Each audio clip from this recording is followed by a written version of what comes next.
अरे अनुषा, तूने आयुष का शो देखा? हाँ, हॉस्पिटल में सबने देखा है ना।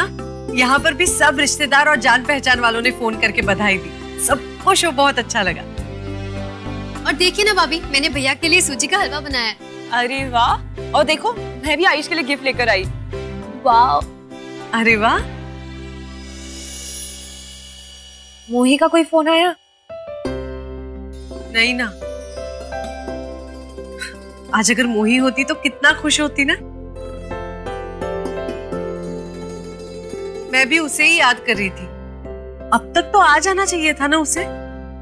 हाँ, और उसे इसी हफ्ते अपने सर्टिफिकेट सबमिट करने हैं और 15 दिन बाद उसके एग्जाम्स है। आपके पास उसका कोई एड्रेस है? नहीं, मुझे नहीं पता। आयुष को पता होगा ना। वैसे चाची कहाँ है?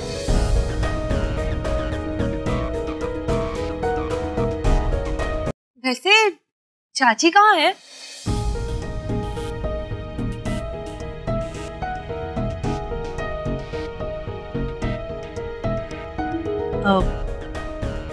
उसे ना मायके से फोन आया था। कुछ जरूरी काम से गई है। आ जाएगी।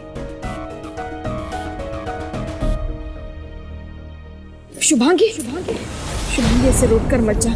बताओ तो क्या हुआ, बैठकर बात करते हैं। पहले आप मुझसे क्या पूछ रही है? इनसे ही पूछ लीजिए ना, क्या हुआ? बार बार एक ही बात करते हैं। चली क्यों नहीं जाती? तो बस अब जा रही हूँ मैं ये घर छोड़कर। लेकिन शुभांगी, हम लोगों को छोड़कर तो ऐसे कैसे जा सकती है? सुशीला, जाने दो।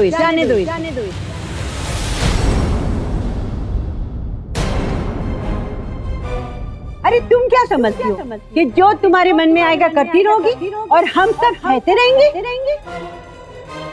औरत हो ना, औरत की तरह रहो। मत रोको। 2 दिन में होश ठिकाने आ जाएंगे, वापस आ जाएंगे। चाची प्लीज।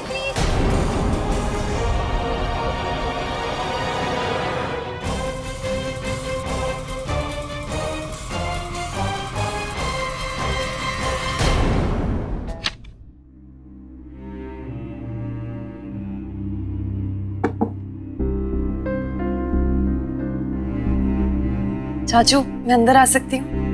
हाँ अनुषा, आओ। इसमें पूछने वाली कौन सी बात है? आओ बैठो।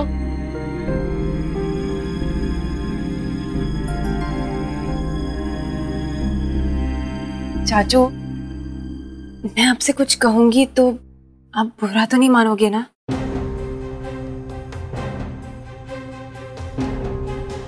शुभांगी के बारे में ना?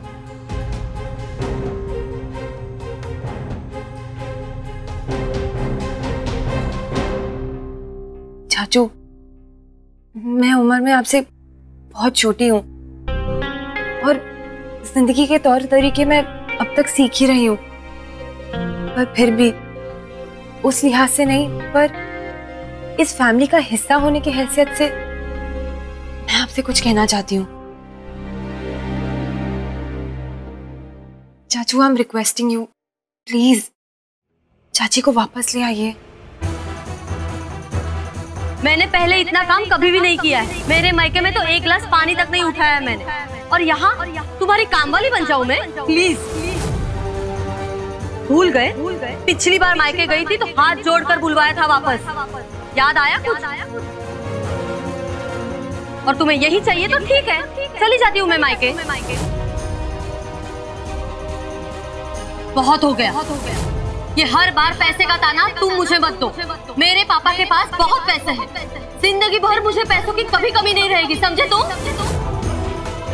बेटा, ये तो मर्द को चाहिए ना कि औरत को अपने सर पे ना बैठने दे, और वो मर्द ही जो औरत की लगाम अपने हाथ में ना रख सके। ऐसे नहीं। सॉरी कहो। नहीं अनुषा, मैं उसे वापस नहीं बुलाऊंगा।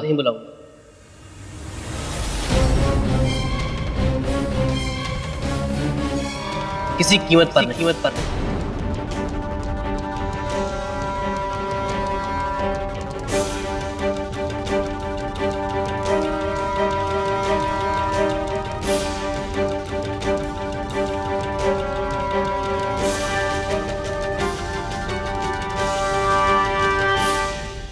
पैर पटक कर वो सबके सामने चली गई थी।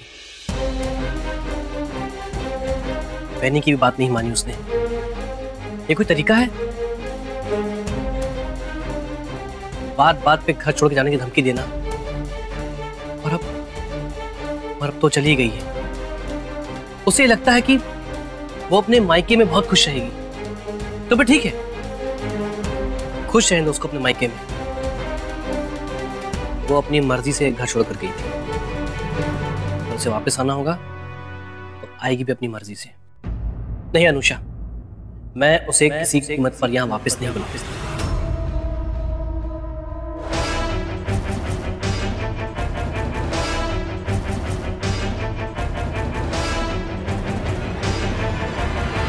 चाचू अब मेरी बात तो सुनिए। अब मैं आपको मैं क्या कहूँ और कैसे कहूँ आपको? इसीलिए कह रहा हूँ कि कुछ मत कहो। चाचू मैं आपको बस सोचने के लिए कह रही हूँ। बस ठंडे दिमाग से सोच लीजिए आप कि आपके और चाची के झगड़े की एक्चुअल वजह क्या है। आप जो भी सोच रहे हैं या जो भी आपके मन में चल रहा है या जो भी आपकी जिद है वो इस वक्त सही है। मैं ये भी नहीं कह रही हूँ कि आपकी गलती है, पर चाचू आप कब तक गुस्सा रहेंगे? मैं भी एक औरत हूँ और मैं जानती हूँ कि शादी के बाद जब एक औरत ससुराल आती है तो उसे बहुत सारे एडजस्टमेंट्स करने होते हैं और वो बड़े खुशी खुशी कर लेती है ये एडजस्टमेंट्स। चाची ने भी ऐसा ही किया ना चाचू।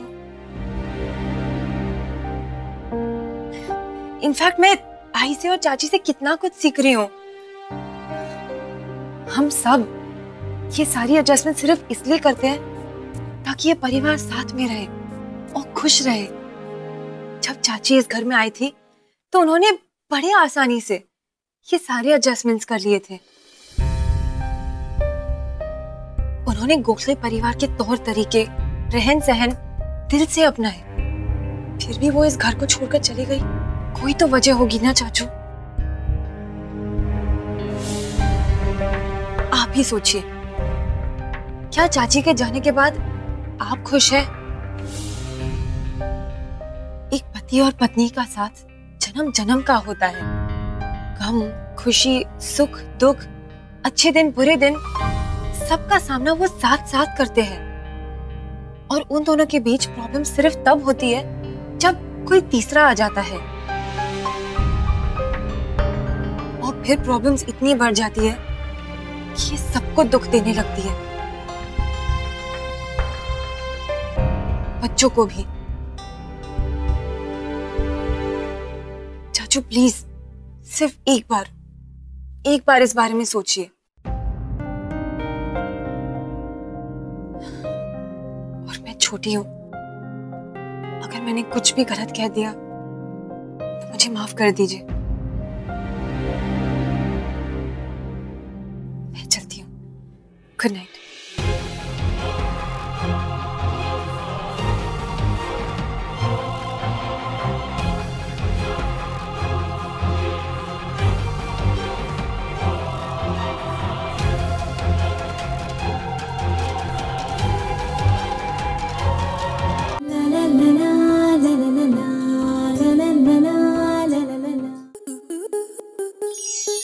स्टार प्लस के ऐसे ही और बेहतरीन लम्हे देखने के लिए सब्सक्राइब करें हमारे YouTube चैनल को।